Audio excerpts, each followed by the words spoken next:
ॐ श्री गुरवे नमः। ॐ शान्ति शान्ति शान्तिः। ईश्वरो गुरुरात्मेति मूर्तिभेदो विभागिने व्योमवत् व्याप्तदेहाय दक्षिणामूर्तये नमः। ॐ शान्ति शान्ति शान्ति। प्रणाम भगवान। आलू वाले बाबा जी का दिव्य ग्रंथ मणि रत्नमाला, जिसमें 28वें मंत्र का बहुत ही सुंदर छप्पे था, जिसमें बताया गया कि जगत में दुर्लभ 3 चीज़ें हैं: सद्गुरु, संगति और ब्रह्म विचार। और जो जीता न जाए वो है काम, मनोज। तो किस तरह से था छप्पे? जग में क्या दुर्लभ युक्त सतगुरु का पाना, सत्संगति अरु ब्रह्म विचार कठिन सब जाना। सर्व त्याग क्या होए वेद संतन के मत से, निज स्वरूप का बोध सिद्ध ऋषि मुनि मत सम्मत से। दुर्जय सबसे कौन, सब जिससे घबराए है, सबसे दुर्जय काम है, ब्रह्म आदिक भय खान। ब्रह्मादिक भय खान है। तो इसमें बताया गया कि कठिनाई से मिलने वाली 3 चीज़ें हैं: सद्गुरु, संगति और ब्रह्म विचार। जगत में होते हुए जगत के बाहर के तत्व से संबंध वाले भाव हैं। ये तीनों केवल इस जगत में ही प्राप्त होने दुर्लभ हों ऐसा नहीं है, किंतु तीनों लोकों में प्राप्त होने कठिन है। क्योंकि जिसको आत्म कृपा की उत्पत्ति हुई हो, उसे ही गुरु और गुरु कृपा की प्राप्ति होती है। निर्मल और तीव्र बुद्धि बिना आत्म विचार नहीं हो सकती। ये सब संयोग प्राप्त होना कठिन है। जो सच्चे मार्गों को दिखलावे, अज्ञान अंधकार को दूर करे, वह ही सद्गुरु है। जिससे सत का संग हो, वह ही सत्संगति है। चाहे वह इशारे से हो, चेष्टा से अथवा कथन किसी प्रकार से हो, सच्चिद आनंद रूप जो ब्रह्म है, जिसे शास्त्र में अचिंत्य कहा है, उसका विचार चिंतन करना अत्यंत कठिन है, अलौकिक है। उसके विचार को ब्रह्म विचार कहते हैं। कोई कहते हैं गुरु का मिलना कठिन ही क्या है, हमको गुरु मिले हैं, हम ब्रह्म विचार करते हैं।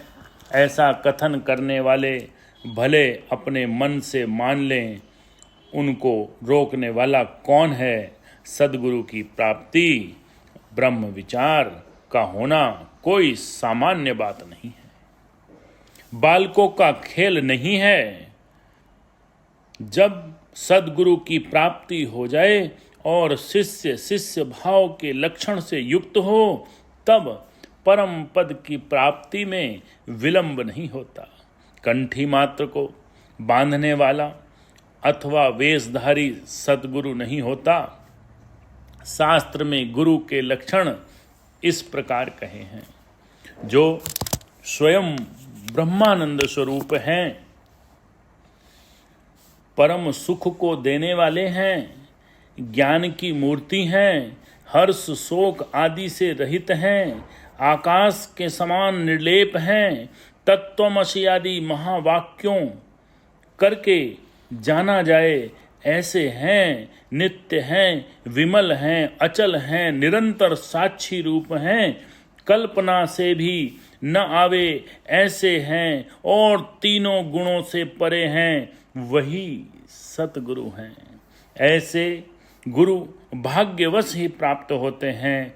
ऊपर से गुरु बने हुए मलिन वासना वाले बहुत हैं।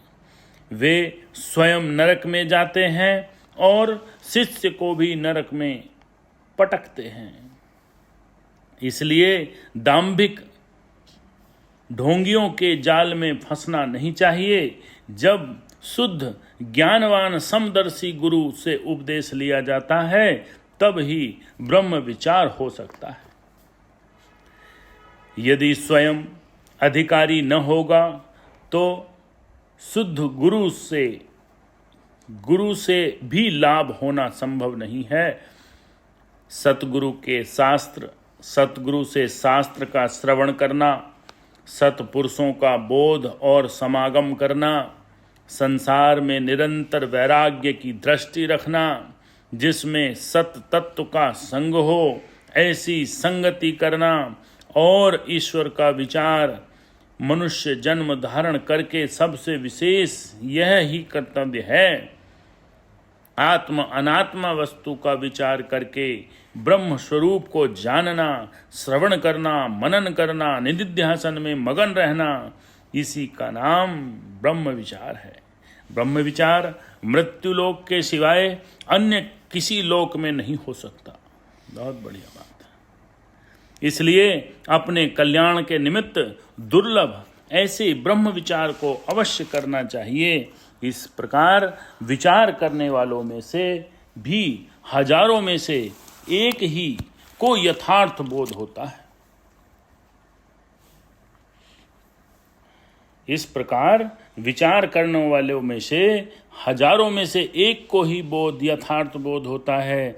बहुत देशों की भाषा सीखने से, शास्त्रार्थ के ज्ञान से, व्यवहार की कुशलता से अथवा बहुत शब्दों के ज्ञान से तत्व ज्ञान नहीं होता, किंतु अनुभव सहित जो तत्व बोध है वही यथार्थ तत्व ज्ञान है। यदि जानने से ही ज्ञान होता तो 18 पुराणों के कर्ता महात्मा वेदव्यास को अपनी विद्या के ज्ञान से ही निश्चिंतता प्राप्त हो जाती। जब वेद ऋषि नारद जी से बोध प्राप्त हुआ तब ही वे चिंता से मुक्त हुए। जब तक ईश्वर का अनुग्रह नहीं होता, सतगुरु और सत्शास्त्र नहीं मिलते, जब तक आत्म कृपा नहीं होती, तब तक ईश्वर का अनुग्रह नहीं होता। सत्य की खोज जगत में दोष दृष्टि बिना आत्म कृपा भी नहीं होती। सतगुरु ब्रह्म स्वरूप होने से सतगुरु का पूर्ण वर्णन ही नहीं हो सकता। समझने में मदद रूप होने से निमित्त एक व्यवहारिक उपदेश का दृष्टांत देते हैं, जिसको कर लेंगे भगवान। बहुत ही सुंदर। ओम शांति शांति।